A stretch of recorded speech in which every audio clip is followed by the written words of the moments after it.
Chapter 13. The Three Sleepers.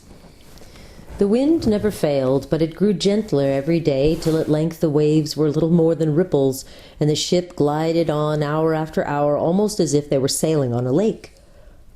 And every night they saw that there rose in the east new constellations which no one had ever seen in Narnia, and perhaps, as Lucy thought with a mixture of joy and fear, no living eye had seen at all. Those new stars were big and bright, and the nights were warm. Most of them slept on deck, and talked far into the night, or hung over the ship's side, watching the luminous dance of the foam thrown up by their bows. On an evening of startling beauty, when the sunset behind them was so crimson and purple and widely spread that the very sky itself seemed to have grown larger, they came in sight of land on their starboard bow. It came slowly nearer, and the light behind them made it look as if the capes and headlands of this new country were all on fire. But presently they were sailing along its coast, and its western cape now rose up astern of them, black against the red sky and sharp as if it was cut out of cardboard, and then they could see better what this country was like. It had no mountains, but many gentle hills with slopes like pillows. An attractive smell came from it, what Lucy called a dim, purple kind of smell, which Edmund said, and Rhys thought, was rot, but Caspian said, "I know what you mean." They sailed on a good way, past point after point, hoping to find a nice deep harbor, but had to content themselves in the end with a wide and shallow bay. Though it had seemed calm out at sea, there was of course surf breaking on the sand, and they could not bring the Dawn Treader as far in as they would have liked. They dropped anchor a good way from the beach, and had a wet and tumbling landing in the boat. The Lord Roop remained on board the Dawn Treader. He wished to see no more islands. All the time that they remained in this country, the sound of the long breakers was in their ears. 2 men were left to guard the boat, and Caspian led the others inland, but not far, because it was too late for exploring, and the light would soon go. But there was no need to go far to find an adventure. The level valley which lay at the head of the bay showed no road or track or other sign of habitation. Underfoot was fine springy turf, dotted here and there with a low bushy growth, which Edmund and Lucy took for heather. Eustace, who was really rather good at botany, said it wasn't, and he was probably right, but it was something of very much the same kind. When they had gone less than a bow-shot from the shore, Drinian said, "Look, what's that?" And everyone stopped. "Are they great trees?" said Caspian. "Towers, I think," said Eustace. "It might be giants," said Edmund in a lower voice. "The way to find out is to go right in among them," said Reevecheep, drawing his sword and pattering off ahead of everyone else. "I think it's a ruin," said Lucy, when they had got a good deal nearer, and her guess was the best so far. What they now saw was a wide oblong space flagged with smooth stones and surrounded by grey pillars, but unroofed. And from end to end of it ran a long table laid with a rich crimson cloth that came down nearly to the pavement.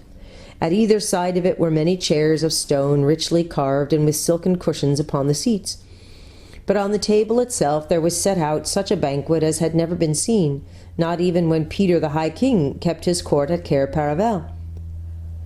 There were turkeys and geese and peacocks, there were boars' heads and sides of venison, there were pies shaped like ships under full sail, or like dragons and elephants. There were ice puddings and bright lobsters and gleaming salmon. There were nuts and grapes, pineapples and peaches, pomegranates and melons and tomatoes. There were flagons of gold and silver and curiously wrought glass, and the smell of the fruit and the wine blew toward them like a promise of all happiness. "I say," said Lucy. They came nearer and nearer, all very quietly. "But where are the guests?" asked Eustace. "We can provide that, sir," said Rhys. "Look," said Edmund sharply. They were actually within the pillars now, and standing on the pavement. Everyone looked where Edmund had pointed. The chairs were not all empty. At the head of the table and in the 2 places beside it there was something, or possibly 3 somethings. "What are those?" asked Lucy in a whisper. "It looks like 3 beavers sitting on the table." "Or a huge bird's nest," said Edmund. "Looks more like a haystack to me," said Caspian. Reevecheep ran forward, jumped on a chair, and thence on to the table, and ran along it, threading his way as nimbly as a dancer between jeweled cups and pyramids of fruit and ivory salt cellars. He ran right up to the mysterious grey mass at the end, peered, touched, and then called out, "These will not fight, I think." Everyone now came close and saw that what sat in those 3 chairs was 3 men, though hard to recognize as men till you looked closely. Their hair, which was gray, had grown over their eyes till it almost concealed their faces, and their beards had grown over the table, climbing round and entwining plates and goblets as brambles entwine a fence, until, all mixed in one great mat of hair, they flowed over the edge and down to the floor. And from their heads the hair hung over the backs of their chairs, so that they were wholly hidden. In fact, the 3 men were nearly all hair. "Dead," said Caspian. "I think not, sire," said Reepicheep, lifting one of their hands out of its tangle of hair in his 2 paws. "This one is warm, and his pulse beats." "This one, too, and this," said Drinian. "Why, they're only asleep," said Eustace. "It's been a long sleep, though," said Edmund, "to let their hair grow like this." "It must be an enchanted sleep," said Lucy. "I felt the moment we landed on this island that it was full of magic. Oh, do you think we have perhaps come here to break it?" "We can try," said Caspian, and began shaking the nearest of the 3 sleepers. For a moment everyone thought he was going to be successful, for the man breathed hard and muttered, "I'll go eastward no more, out oars for Narnia." But he sank back almost at once into a yet deeper sleep than before. That is, his heavy head sagged a few inches lower toward the table, and all efforts to rouse him again were useless. With the second it was much the same. "Weren't born to live like animals. Get to the east while you've a chance. Land's behind the sun," and sank down. And the third only said, "Mustard, please," and slept hard. "Out oars for Narnia, eh?" said Drinian. "Yes," said Caspian. "You're right, Drinian. I think our quest is at an end. Let's look at their rings. Yes, these are their devices. This is the Lord Revilian. This is the Lord Argos. And this, the Lord Mavramorn." "But we can't wake them," said Lucy. "What are we to do?" "Begging your Majesty's pardons all," said Rince, "but why not fall to while you're discussing it? We don't see a dinner like this every day." "Not for your life," said Caspian. That's right, said several of the sailors. "Too much magic about here. The sooner we're back on board, the better." "Depend upon it," said Reepicheep, "it was from eating this food that these 3 lords came by a 7-year sleep." "I wouldn't touch it to save my life," said Drinian. "The light's going uncommon quick," said Rhinelf. Back to the ship," muttered the men. "I really think," said Edmund, "they're right. We can decide what to do with the 3 sleepers tomorrow. We daren't eat the food, and there's no point in staying here for the night. The whole place smells of magic and danger." "I am entirely of King Edmund's opinion," said Reepicheep, "as far as concerns the ship's company in general. But I myself will sit at this table till sunrise." "Why on earth?" said Eustace. "Because," said the mouse, "this is a very great adventure, and no danger seems to me so great as that of knowing when I get back to Narnia that I left a mystery behind me through fear." "I'll stay with you, Reep," said Edmund. "And I too," said Caspian. "And me," said Lucy. And then Eustace volunteered also. This was very brave of him, because never having read of such things or even heard of them till he joined the Dawn Treader made it worse for him than for the others. "I beseech your Majesty," began Drinian. "No, my lord," said Caspian. "Your place is with the ship, and you have had a day's work, while we 5 have idled." There was a lot of argument about this, but in the end Caspian had his way. As the crew marched off to the shore in the gathering dusk, none of the 5 watchers, except perhaps Reepicheep, could avoid a cold feeling in the stomach. They took some time choosing their seats at the perilous table. Probably everyone had the same reason, but no one said it out loud, for it was really a rather nasty choice.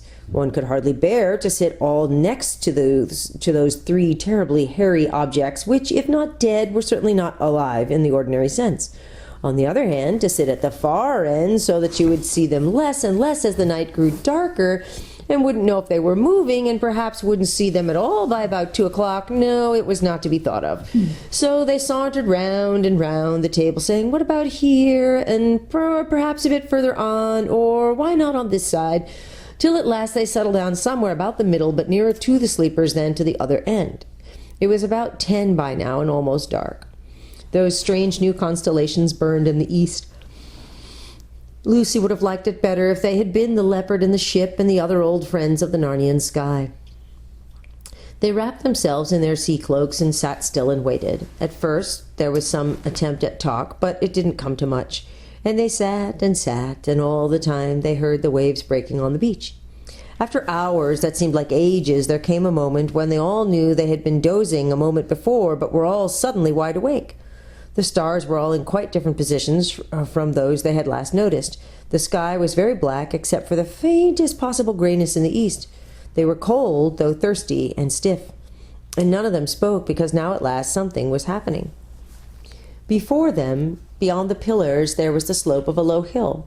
And now a door opened in the hillside, and light appeared in the doorway, and a figure came out, and the door shut behind it. The figure carried a light, and this light was really all that they could see distinctly. It came slowly nearer and nearer, till at last it stood right at the table opposite them. Now they could see that it was a tall girl, dressed in a single long garment of clear blue, which left her arms bare. She was bareheaded, and her yellow hair hung down her back. And when they looked at her, they thought they had never before known what beauty meant. The light which she had been carrying was a tall candle in a silver candlestick, which she now set upon the table. If there had been any wind off the sea earlier in the night, it must have died down by now, for the flame of the candle burned as straight and still as if it were in a room with the windows shut and the curtains drawn. Gold and silver on the table shone in its light. Lucy now noticed something lying lengthwise on the table which had escaped her attention before. It was a knife of stone, sharp as steel, a cruel-looking, ancient-looking thing. No one had yet spoken a word. Then, Reepicheep first, and Caspian next, they all rose to their feet, because they felt that she was a great lady. "Travelers who have come from far to Aslan's table," said the girl, "why do you not eat and drink?" "Madam," said Caspian, "we feared the food because we thought it had cast our friends into an enchanted sleep." "They have never tasted it," she said. "Please," said Lucy, "what happened to them?" 7 years ago," said the girl, "they came here in a ship whose sails were rags and her timbers ready to fall apart. There were a few others with them, sailors, and when they came to this table, one said, 'Here's the good place, let us set sail and reef sail and row no longer, but sit down and end our days in peace.' And the second said, 'No, let us re-embark and sail for Narnia and the west. It may be that Miraz is dead.' But the third, who was a very masterful man, leaped up and said, 'No, by heaven! We are men and Telmarines, not brutes. What should we do but seek adventure after adventure? We have not long to live in any event. Let us spend what is left in seeking the unpeopled world behind the sunrise.' And as they quarreled, he caught up the knife of stone which lies there on the table, and would have fought with his comrades. But it is a thing not right for him to touch, and as his fingers closed upon the hilt, deep sleep fell upon all three. Until the enchantment is undone, they will never wake." "What is this knife of stone?" asked Eustace. "Do none of you know it?" said the girl. I think," said Lucy, "I've seen something like it before. It was a knife like it that the White Witch used when she killed Aslan at the stone table long ago." "It was the same," said the girl, "and it was brought here to be kept in honor while the world lasts." Edmund, who had been looking more and more uncomfortable for the last few minutes, now spoke. "Look here," he said, "I hope I'm not a coward about eating this food, I mean, and I'm sure I don't mean to be rude, but we have had a lot of queer adventures on this voyage of ours, and things aren't always what they seem. When I look in your face, I can't help believing all you say, but then that's just what might happen with a witch, too. How are we to know you're a friend?" "You can't know," said the girl. "You can only believe, or not." After a moment's pause, Reepicheep's small voice was heard. "Sire," he said to Caspian, "of your courtesy, fill my cup with wine from that flagon. It is too big for me to lift. I will drink to the lady." Caspian obeyed, and the mouse, standing on the table, held up a golden cup between its tiny paws and said, "Lady, I pledge you." Then it fell to on Cold Peacock, and in a short while everyone else followed his example. All were very hungry, and the meal, if not quite what you wanted for a very early breakfast, was excellent for a very late supper. "Why is it called Aslan's Table?" asked Lucy presently. "It is set here by his bidding," said the girl, "for those who come so far. Some call this island the world's end, for though you can sail further, this is the beginning of the end." "But how does the food keep?" asked the practical Eustace. "It is eaten and renewed every day," said the girl. "This you will see." "And what are we to do about the sleepers?" asked Caspian. "In the world from which my friends come," here he nodded at Eustace and the Pevensies, "they have a story of a prince or a king coming to a castle where all the people lay in an enchanted sleep. In that story he could not dissolve the enchantment until he had kissed the princess. "But here," said the girl, "it is different. Here he cannot kiss the princess till he has dissolved the enchantment." "Then," said Caspian, "in the name of Aslan, show me how to set about that work at once." "My father will teach you that," said the girl. "Your father?" said everyone. "Who is he, and where?" "Look," said the girl, turning round and pointing at the door in the hillside. They could see it more easily now, for while they had been talking the stars had grown fainter and great gaps of white light were appearing in the grayness of the eastern sky. Chapter 14. The Beginning of the End of the World. Slowly the door opened again, and out there came a figure as tall and straight as the girl's, but not so slender. It carried no light, but light seemed to come from it. As it came nearer, Lucy saw that it was like an old man. His silver beard came down to his bare feet in front, and his silver hair hung down to his heels behind, and his robe appeared to be made from the fleece of silver sheep. He looked so mild and grave that once more all the travellers rose to their feet and stood in silence. But the old man came on without speaking to the travellers and stood on the other side of the table opposite to his daughter. Then both of them held up their arms before them and turned to face the east. In that position they began to sing. I wish I could write down the song, but no one who was present could remember it. Lucy said afterward that it was high, almost shrill, but very beautiful. A cold kind of song, an early morning kind of song. And as they sang, the grey clouds lifted from the eastern sky, and the white patches grew bigger and bigger, till it was all white, and the sea began to shine like silver. And long afterward, but those two sang all the time, the east began to turn red, and at last, unclouded, the sun came up out of the sea, and its long level ray shot down the length of the table, on the gold and silver, and on the stone knife. Once or twice before, the Narnians had wondered whether the sun at its rising did not look bigger in these seas than it had looked at home. This time they were certain.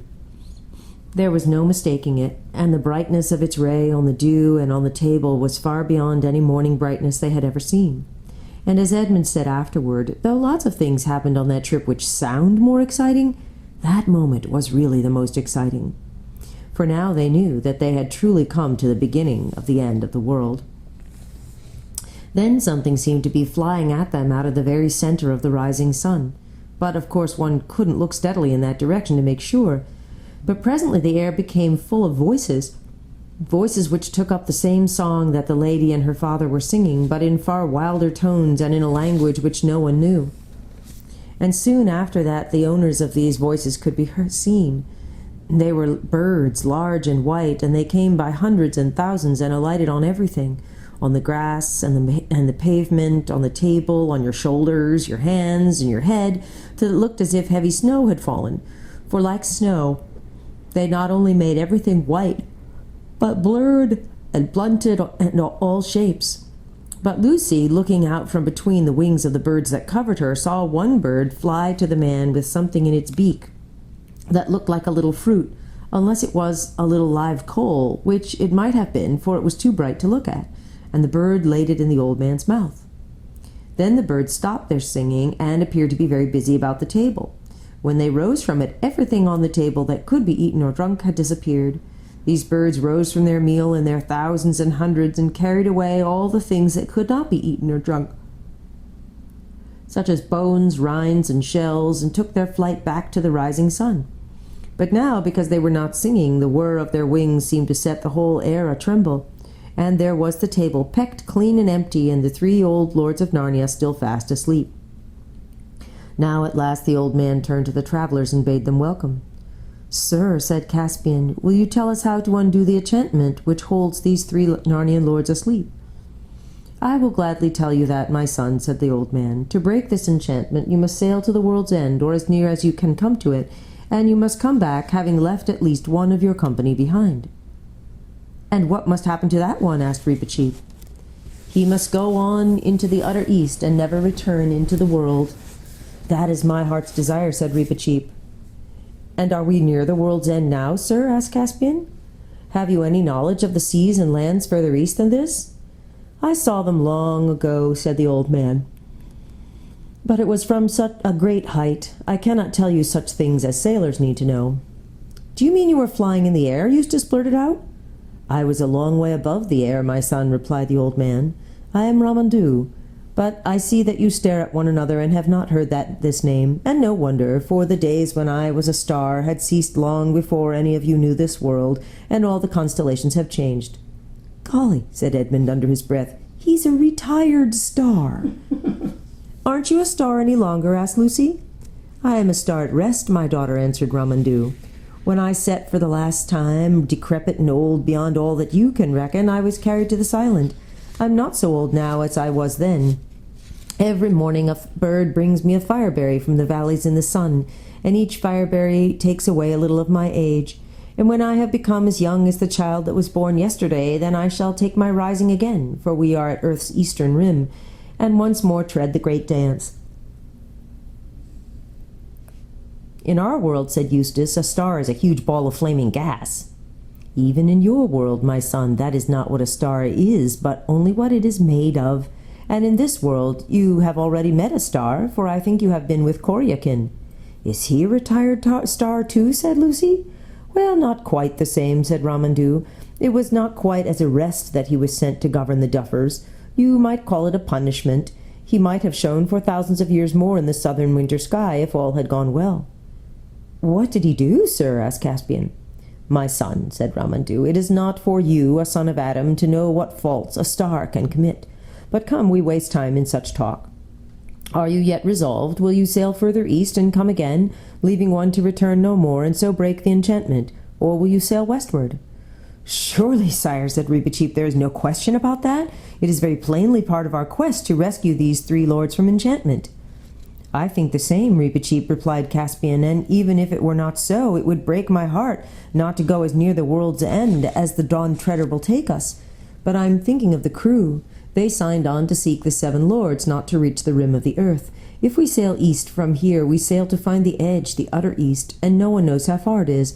They're brave fellows, but I see signs that some of them are wearying of the voyage and long to have our prow pointing to Narnia again. I don't think I should take them further without their knowledge and consent. And then there's the poor Lord Roop. He's a broken man." "My son," said the star, "it would be no use, even though you wished it, to sail for the world's end with men unwilling or men deceived. That is not how great unenchantments are achieved. They must know where they go and why. But who is this broken man you speak of?" Caspian told Ramandu the story of Roop. "I can give him what he needs most," said Ramandu. "In this island there is sleep without stint or measure, and sleep in which no faintest footfall of a dream was ever heard. Let him sit beside these other three and drink oblivion till your return." "Oh, let's do that, Caspian," said Lucy. "I'm sure it's just what he would love." At that moment they were interrupted by the sound of many feet and voices. Drinian and the rest of the ship's company were approaching. They halted in surprise when they saw Ramandu and his daughter, and then, because these were obviously great people, every man uncovered his head. Some sailors eyed the empty dishes and flagons on the table with eyes filled with regret. "My lord," said the king to Drinian, "pray send 2 men back to the Dawn Treader with a message to the Lord Roop. Tell him that the last of his old shipmates are here asleep without dreams, and that he can share it." When this had been done, Caspian told the rest to sit down and laid the whole situation before them. When he had finished, there was a long silence and some whispering, until presently the master bowman got to his feet and said, "What some of us have been wanting to ask for a long time, your majesty, is how we're ever to get home when we do return, whether we turn here or somewhere else. It's been west and northwest winds all the way, barring an occasional calm, and if that doesn't change, I'd like to know what hopes we have of seeing Narnia again. There's not much chance of supplies lasting while we row all that way." "That's landsman's talk," said Drinian. "There's always a prevailing west wind in these areas all through the late summer, and it always changes after the new year. We'll have plenty of wind for sailing westward, more than we shall like from all accounts." "That's true, master," said an old sailor who was Galmian by birth. "You get some ugly weather rolling up from the east in January and February, and by your leave, sire, if I was in command of this ship, I'd say to winter here and begin the voyage home in March." "What did you eat while you were wintering here?" "What do you eat while you're wintering here?" asked Eustace. "This table," said Ramandu, "will be filled with a king's feast every day at sunset." "Now you're talking," said several sailors. "Your majesties and gentlemen and ladies all," said Rhynelf, "there's just one thing I want to say.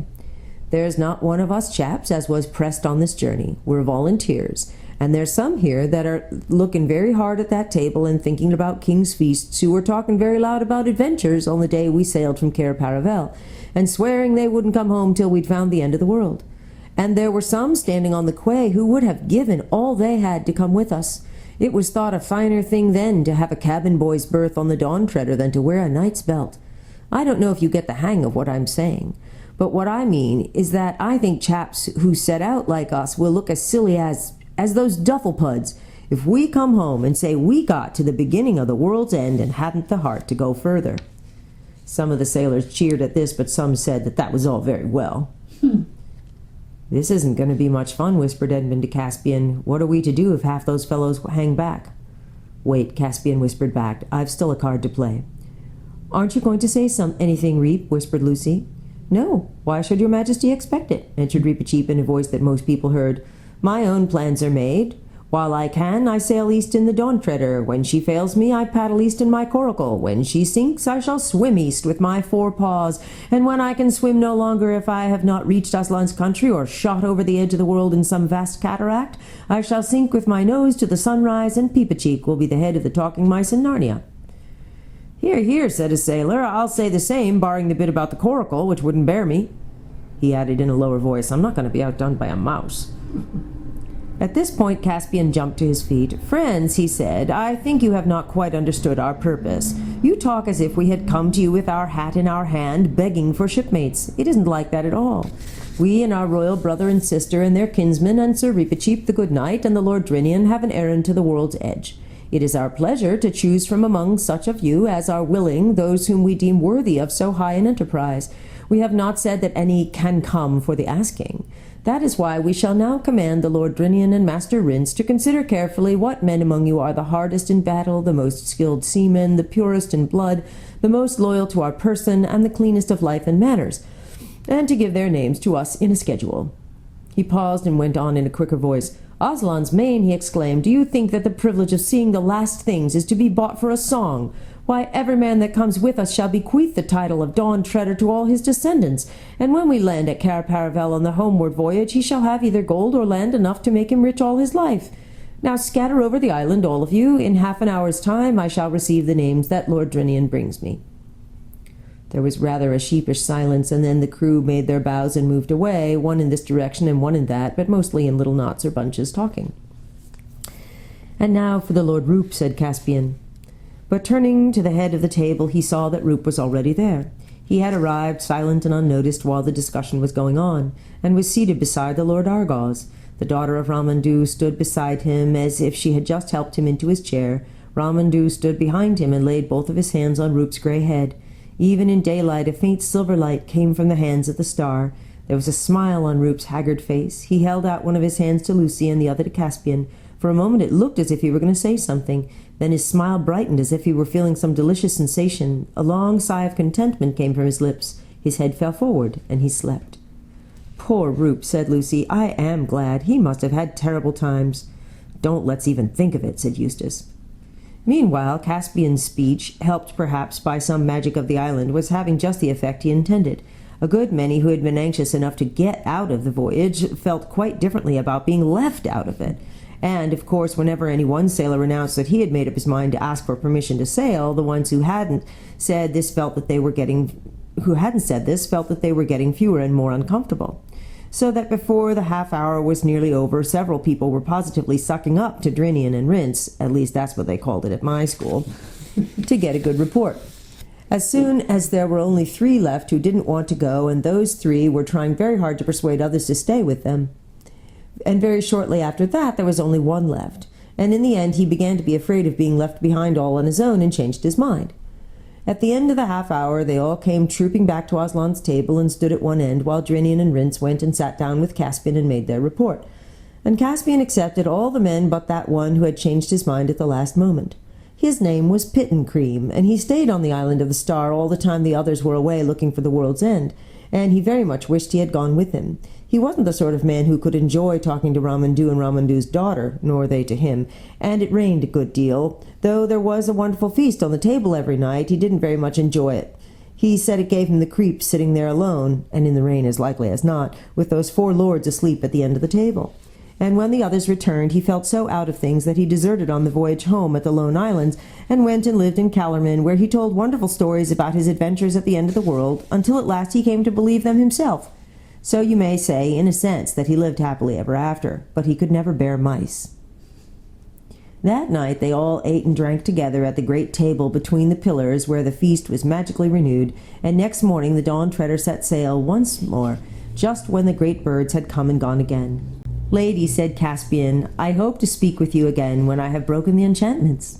And Ramadou's daughter looked at him and smiled. Chapter 15. The Wonders of the Last Sea. Very soon after they had left Ramadou's country, they began to feel that they had already sailed beyond the world. All was different. For one thing, they all found that they were needing less sleep. One did not want to go to bed, nor to eat much, nor even to talk, except in low voices. Another thing was the light. There was too much of it. The sun, when it came up each morning, looked twice, if not 3 times, its usual size. And every morning, which gave Lucy the strangest feeling of all, the huge white birds, singing their song with human voices in a language that no one knew, streamed overhead and vanished astern on their way to their breakfast at Aslan Stable. A little later they came flying back and vanished into the east. "How beautifully clear the water is," said Lucy to herself as she leaned over the port side in the afternoon of the second day. And it was. The first thing that she noticed was a little black object about the size of a shoe, traveling along at the same speed as the ship. For a moment she thought it was something floating on the surface, but then there came floating past a bit of stale bread which the cook had just thrown out of the galley, and the bit of bread looked as if it were going to collide with the black thing, but it didn't. It passed above it, and Lucy now saw that the black thing could not be on the surface. Then the black thing suddenly got very much bigger and flicked back to normal size a moment later. Now Lucy knew she had seen something just like that happen somewhere else, if only she could remember where. She held up her hand to her head and screwed up her face and put out her tongue in an effort to remember. At last she did, of course. It was like what you saw from a train on a bright sunny day. You saw the black shadow of your own coach running along the fields at the same pace as the train. Then you went into a cutting, and immediately the same shadow flicked close up to you and got big, racing along the grass of the cutting bank. Then you came back out of the cutting, and flick, once more the black shadow had gone back to its normal size and was running along the fields. "It's our shadow, the shadow of the Dawn Treader," said Lucy. "Our shadow running along on the bottom of the sea. That time when it got bigger, it went over a hill. But in that case, the water must be clearer than I thought. Good gracious, I must be seeing the bottom of the sea, fathoms and fathoms down." As soon as she had said this, she realized that the great silvery expanse, which she had been seeing without noticing for some time, was really the sand on the seabed, and that all sorts of darker or brighter patches were not lights and shadows on the surface, but real things on the bottom. At present, for instance, they were passing over a mass of soft purply green with a broad, winding strip of pale gray in the middle of it. But now that she knew it was on the bottom, she saw it much better. She could see that bits of the dark stuff were much higher than other bits and were waving gently. "Just like trees in a wind," said Lucy, "and I do believe that's what they are. It's a submarine forest." They passed on above it, and presently the pale streak was joined by another pale streak. "If I was down there," thought Lucy, "that streak would be just like a road through the wood, and that place where it joins the other would be a crossroads. Oh, I do wish I was. Hello, the forest is coming to an end, and I do believe the streak really was a road. I can see it going on across the open sand. It's a different color, and it's marked out with something at the edges, dotted lines. Perhaps there's stones, and now it's getting wider." But it was not really getting wider, it was getting nearer. She realized this because of the way in which the shadow of the ship came rushing up toward her. And the road, she felt sure it was a road now, began to go in zigzags. Obviously it was climbing up a steep hill. And when she held her head sideways and looked back, what she saw was very like what you would see when you look down a winding road from the top of a hill. She could even see the shafts of sunlight falling through the deep water onto the wooded valley, and in the extreme distance everything melting away into a dim greenness. But some places, the sunny ones, she thought, were ultramarine blue. She could not, however, spend much time looking back. What was coming into view in the forward direction was too exciting. The road had apparently now reached the top of the hill and ran straight forward. Little specks were moving to and fro on it, and now something most wonderful, fortunately in full sunlight, or as full as can be when it falls through fathoms of water, flashed into sight. It was knobbly and jagged and of pearly or perhaps an ivory color. She was so nearly straight above it that at first she could hardly make out what it was, but everything became plain when she noticed its shadow. The sunlight was falling across Lucy's shoulders, so the shadow of the thing lay stretched out on the sand behind it. And by its shape she saw clearly that it was a shadow of towers and pinnacles, minarets and domes. "Why, it's a city or a huge castle," said Lucy to herself, "but I wonder why they've built it on top of a high mountain." Long afterward, when she was back in England and talked all these adventures over with Edmund, they thought of a reason, and I'm pretty sure it's the true one. In the sea, the deeper you go, the darker and colder it gets, and it's down there in the dark and cold the dangerous things live, the squid and the sea serpent and the kraken.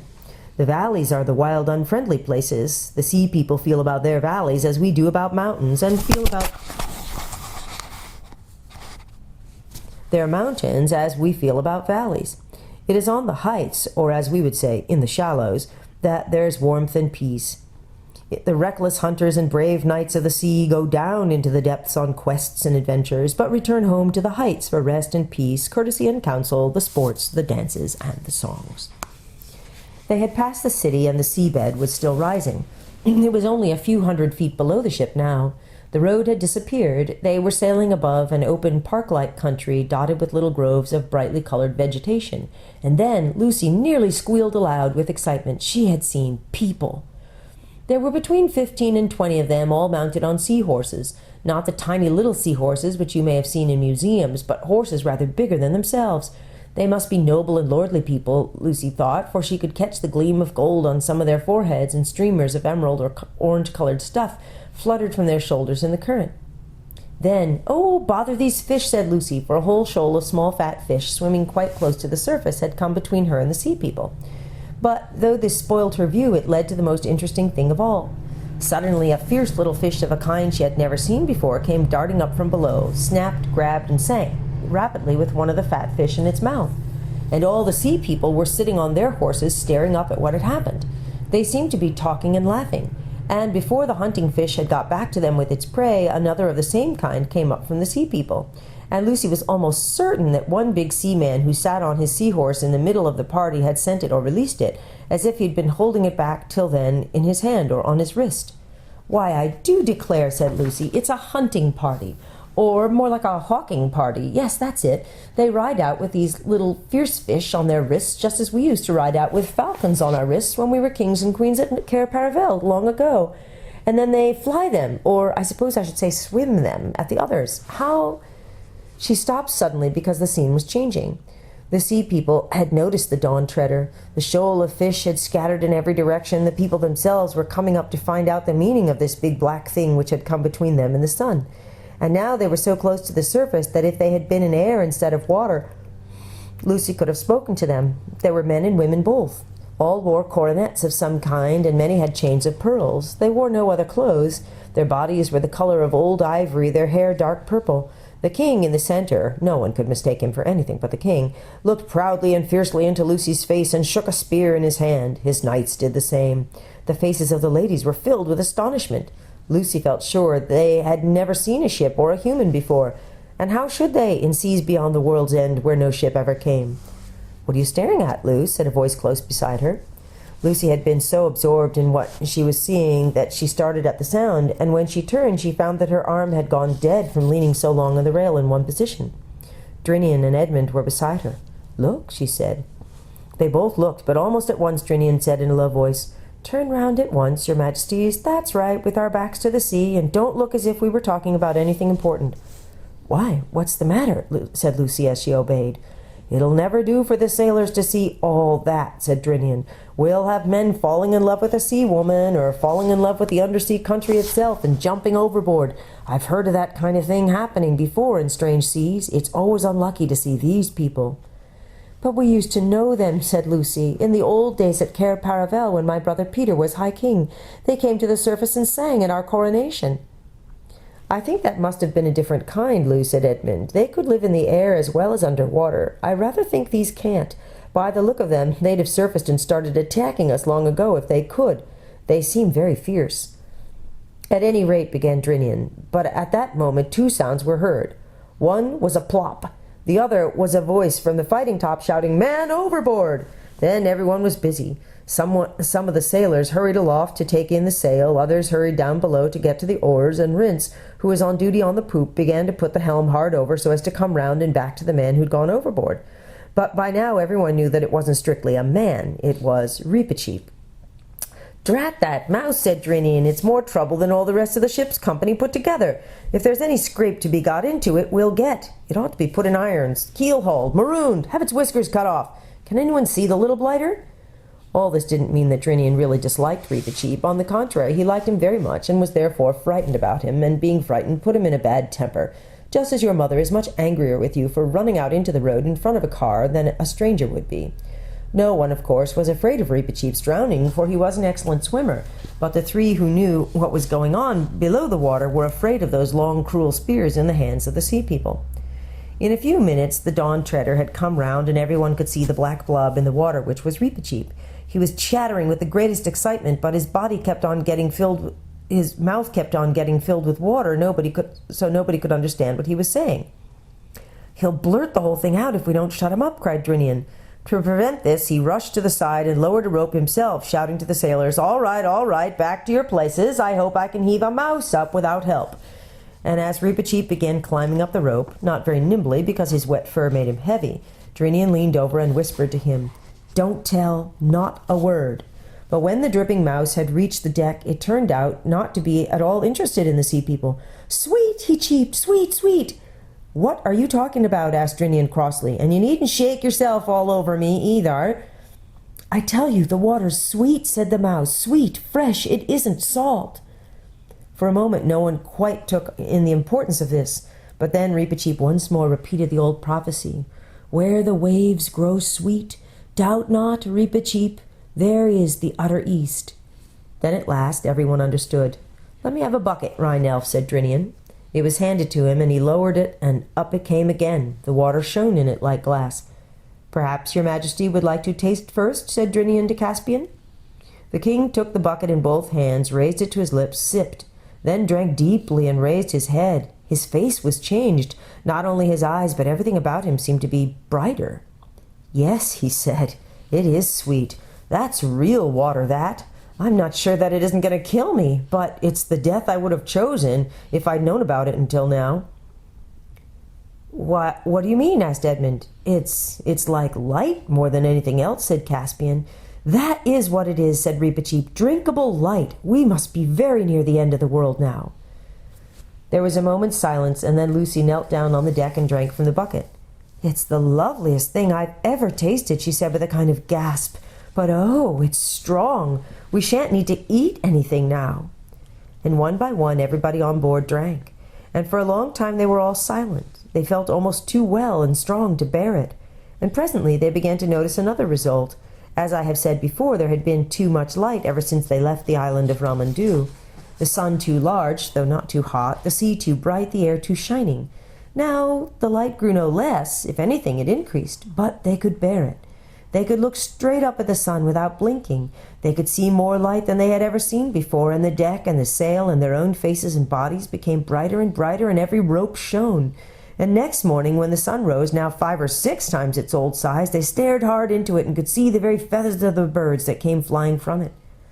Hardly a word was spoken on board all that day, till about dinner time. No one wanted any dinner. The water was enough for them. Drinian said, "I can't understand this. There's not a breath of wind. The sail hangs dead. The sea is as flat as a pond. And yet we drive on as fast as if there were a gale behind us." "I've been thinking that too," said Caspian. "We must be caught in some strong current." Said Edmund. "That's not so nice if the world really has an edge and we're getting near it." "You mean," said Caspian, "that we might be just, poured over it?" "Yes, yes," cried Reepicheep, clapping his paws together. "That's how I've always imagined it. The world like a great round table, and the waters of all the oceans endlessly pouring over the edge. The ship will tip up, stand on her head. For one moment we shall see over the edge, and then down, down, the rush, the speed." "And what do you think will be waiting for us at the bottom, eh?" said Drinian. "Aslan's country, perhaps," said the mouse, its eyes shining. "Or perhaps there isn't any bottom. Perhaps it goes down for ever and ever. But whatever it is, won't it be worth anything just to have looked for one moment beyond the edge of the world?" "But look here," said Eustace, "this is all rot. The world's round. I mean round like a ball, not like a table." "Our world is," said Edmund, "but is this?" "Do you mean to say," asked Caspian, "that you three come from a round world, round like a ball, and you've never told me? It's really too bad of you, because we have fairy tales in which there are round worlds, and I always loved them. I never believed there were any real ones, but I've always wished there were, and I've always longed to live in one. Oh, I'd give anything. I wonder why you can get into our world and we never get into yours. If only I had the chance. It must be exciting to live on a thing like a ball. Have you ever been to the parts where people walk about upside down?" Edmund shook his head. "And it isn't like that," he added. "There's nothing particularly exciting about a round world when you're there." Chapter 16. The Very End of the World. Reepicheep was the only person on board besides Drinian and the two Pevensies who had noticed the sea people. He had dived in at once when he saw the Sea King shaking his spear, for he regarded this as a sort of threat or challenge and wanted to have the matter out there and then.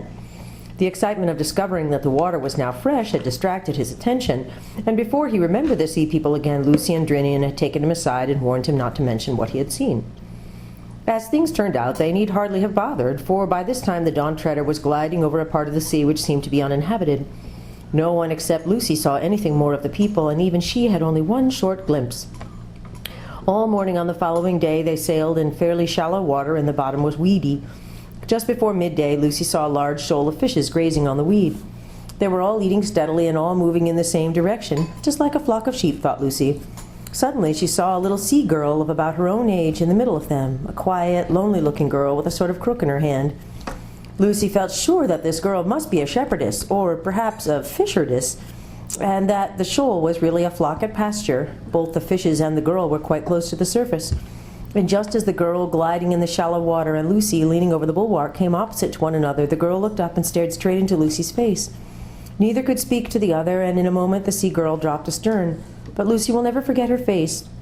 It did not look frightened or angry like those of the other sea people.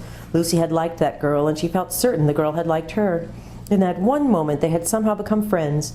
There does not seem to be much chance of their meeting again in that world or any other, but if ever they do, they will rush together with their hands held out.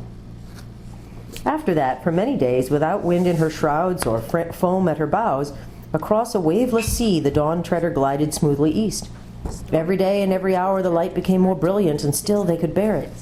No one ate or slept, and no one wanted to, but they drew buckets of dazzling water from the sea, stronger than wine and somehow wetter, more liquid than ordinary water, and pledged one another silently in deep draughts of it, and one or two of the sailors who had been oldish men when the voyage began now grew younger every day.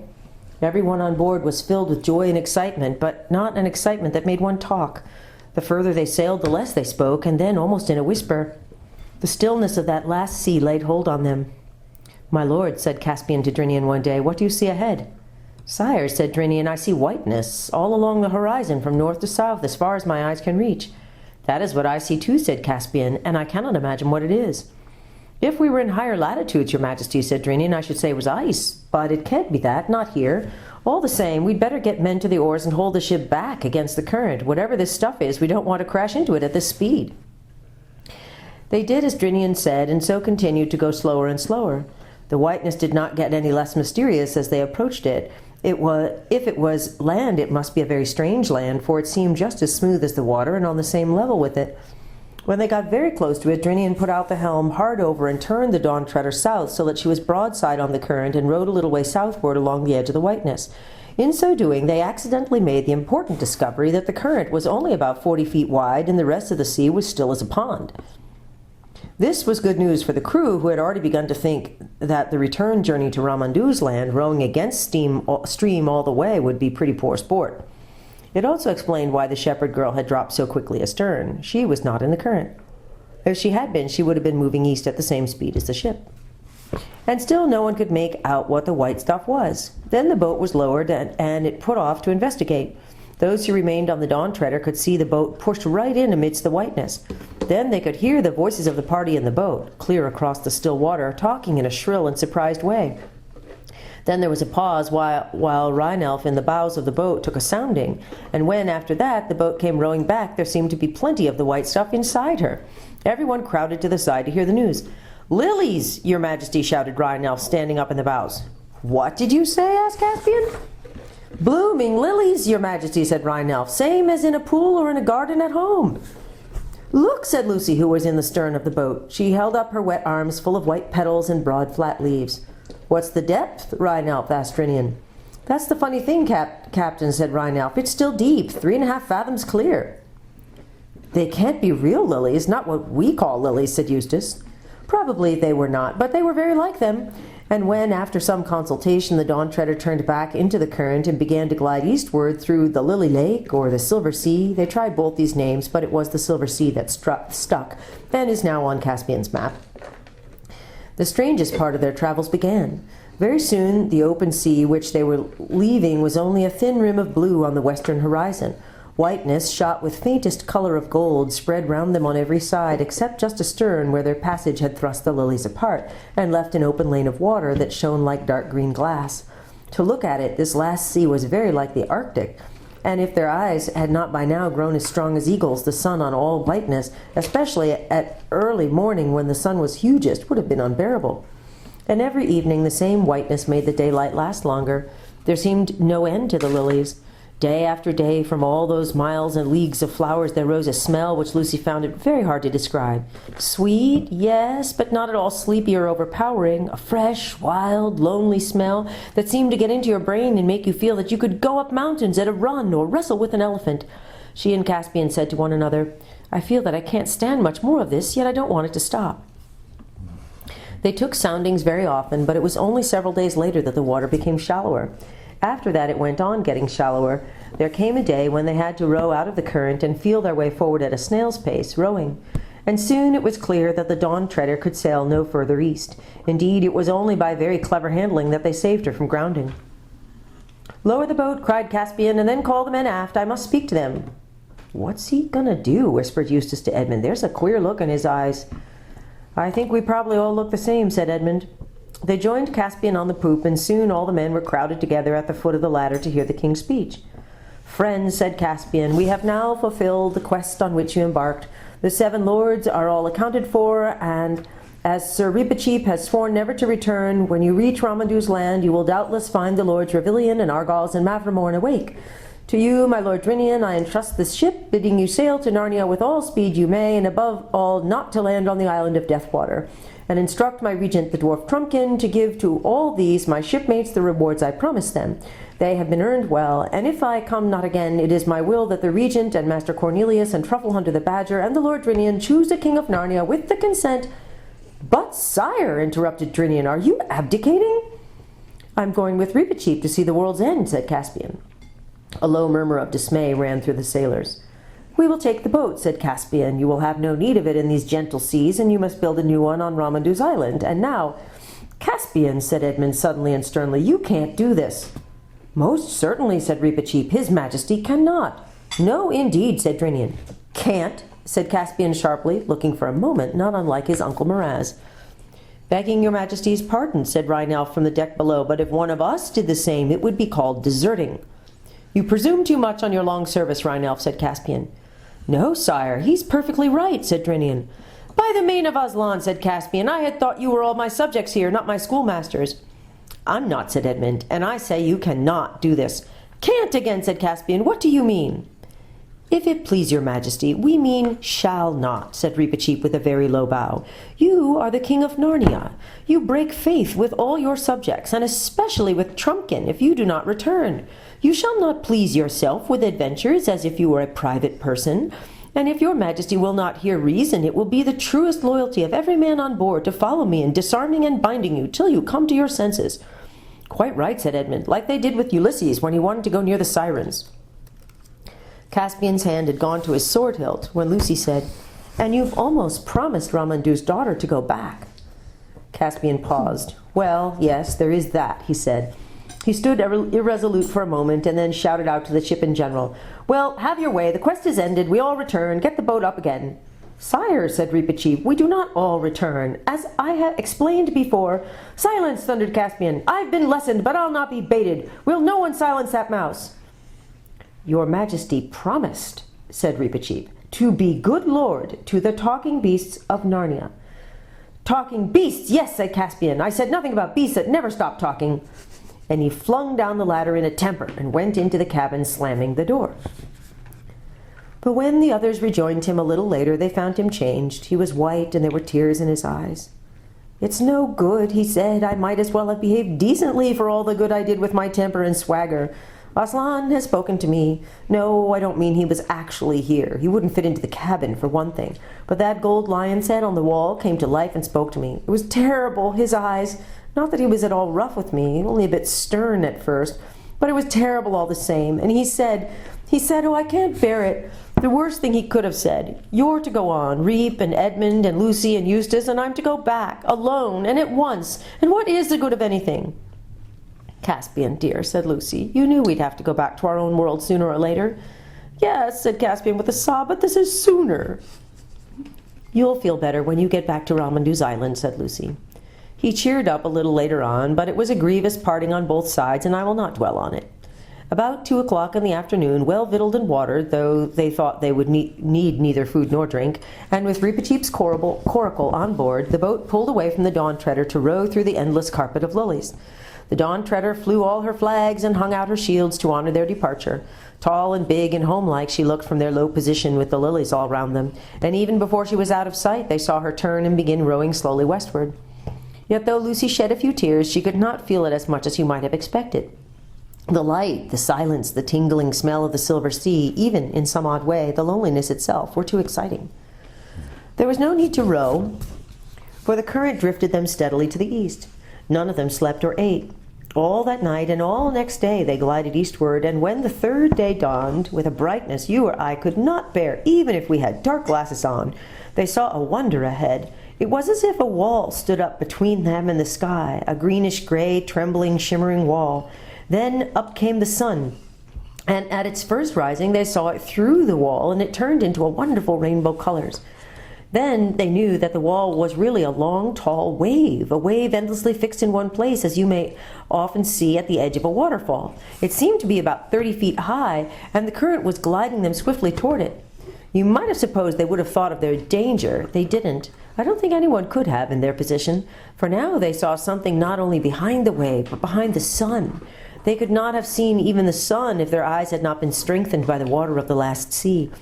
But now they could look at the rising sun and see it clearly and see things beyond it. What they saw, eastward, beyond the sun, was a range of mountains. It was so high that either they never saw the top of it or they forgot it. None of them remembers seeing any sky in that direction. And the mountains must really have been outside the world. For any mountains even a quarter of a 20th of that height ought to have had ice and snow on them. But these were warm and green and full of forests and waterfalls, however high you looked. And suddenly there came a breeze from the east, tossing the top of the wave into foamy shapes and ruffling the smooth water all round them. It lasted only a second or so, but what it brought them in that second, none of those 3 children will ever forget. It brought both a smell and a sound, a musical sound. Edmund and Eustace would never talk about it afterward. Lucy could only say, "It would break your heart." "Why?" said I. "Was it so sad?" "Sad? No," said Lucy. No one in that boat doubted that they were seeing beyond the end of the world into Aslan's country. At that moment, with a crunch, the boat ran aground. The water was too shallow now for it. "This," said Reepicheep, "is where I go on alone." They did not even try to stop him, for everything now felt as if it had been fated or had happened before. They helped him to lower his little coracle. Then he took off his sword. "I shall need it no more," he said, and flung it far away across the lilied sea. Where it fell, it stood upright with the hilt above the surface. Then he bade them goodbye, trying to be sad for their sakes, but he was quivering with happiness. Lucy, for the first and last time, did what she had always wanted to do, taking him in her arms and caressing him. Then hastily he got into his coracle and took his paddle, and the current caught it, and away he went, very black against the lilies. But no lilies grew on the wave. It was a smooth green slope. The coracle went more and more quickly, and beautifully it rushed up the wave's side. For one split second they saw its shape in Reepicheep's on the very top. Then it vanished, and since that moment no one can truly claim to have seen Reepicheep the mouse. But my belief is that he came safe to Aslan's country and is alive there to this day. As the sun rose, the sight of those mountains outside the world faded away. The wave remained, but there was only blue sky behind it. Children got out of the boat and waded, not toward the wave, but southward with the wall of water on their left. They could not have told you why they did this. It was their fate. And though they had felt and been very grown up on the Dawn Treader, they now felt just the opposite and held hands as they waded through the lilies. They never felt tired. The water was warm, and all the time it got shallower. At last they were on dry sand, and then on grass, a huge plain of very fine short grass, almost level with the silver sea and spreading in every direction without so much as a molehill. And of course, as it always does in a perfectly flat place without trees, it looked as if the sky came down to meet the grass in front of them. But as they went on, they got the strangest impression that here at last the sky really did come down and join the earth. A blue wall, very bright, but real and solid, more like glass than anything else. And soon they were quite sure of it. It was very near now. But between them and the foot of the sky there was something so white on the green grass that even with their eagle's eyes they could hardly look at it. They came on and saw that it was a lamb. "Come and have breakfast," said the lamb in its sweet milky voice. Then they noticed for the first time that there was a fire lit on the grass and fish roasting on it. They sat down and ate the fish, hungry now for the first time in many days. And it was the most delicious food they had ever tasted. "Please, lamb," said Lucy, "is this the way to Aslan's country?" "Not for you," said the lamb. "For you the door into Aslan's country is from your own world." "What?" said Edmund. "Is there a way into Aslan's country from our world too?" "There is a way into my country from all the worlds," said the lamb. But now as he spoke, his snowy white flushed into tawny gold, and his size changed, and he was Aslan himself, towering over them and scattering light from his mane. "Oh, Aslan," said Lucy, "will you tell us how to get into your country from our world?" "I shall be telling you all the time," said Aslan. "But I will not tell you how long or short the way will be, only that it lies across a river. But do not fear that, for I am the great bridge builder. And now come, I will open the door in the sky and send you to your own land." "Please, Aslan," said Lucy, "before we go, will you tell us when we can come back to Narnia again? Please, oh, do make it soon." "Dearest," said Aslan very gently, "you and your brother will never come back to Narnia." "Oh, Aslan," said Edmund and Lucy both together in despairing voices. "You are too old, children," said Aslan, "and you must begin to come close to your own world now." "It isn't Narnia, you know," sobbed Lucy. "It's you. We shan't meet you there. And how can we live never meeting you?" "But you shall meet me, dear one," said Aslan. Are you there too, sir?" said Edmund. "I am," said Aslan. "But there I have another name. You must learn to know me by that name. This was the very reason why you were brought to Narnia, that by knowing me here for a little, you may know me better there." "And is Eustace never to come back here either?" said Lucy. "Child," said Aslan, "do you really need to know that? Come, I am opening the door in the sky." Then all in one moment there was a rending of the blue wall, like a curtain being torn, and a terrible white light from beyond the sky, and the feel of Aslan's mane and a lion's kiss on their foreheads, and then the back bedroom in Aunt Alberta's home at Cambridge. Only two more things need to be told. One is that Caspian and his men all came safely back to Ramandu's island, and the three lords woke from their sleep. Caspian married Ramandu's daughter, and they all reached Narnia in the end, and she became a great queen and the mother and grandmother of great kings. The other is that back in our own world, everyone soon started saying how Eustace had improved and how you'd never know him for the same boy. Everyone except Aunt Alberta, who said he had become very commonplace and tiresome, and it must have been the influence of those Pevensey children. The end.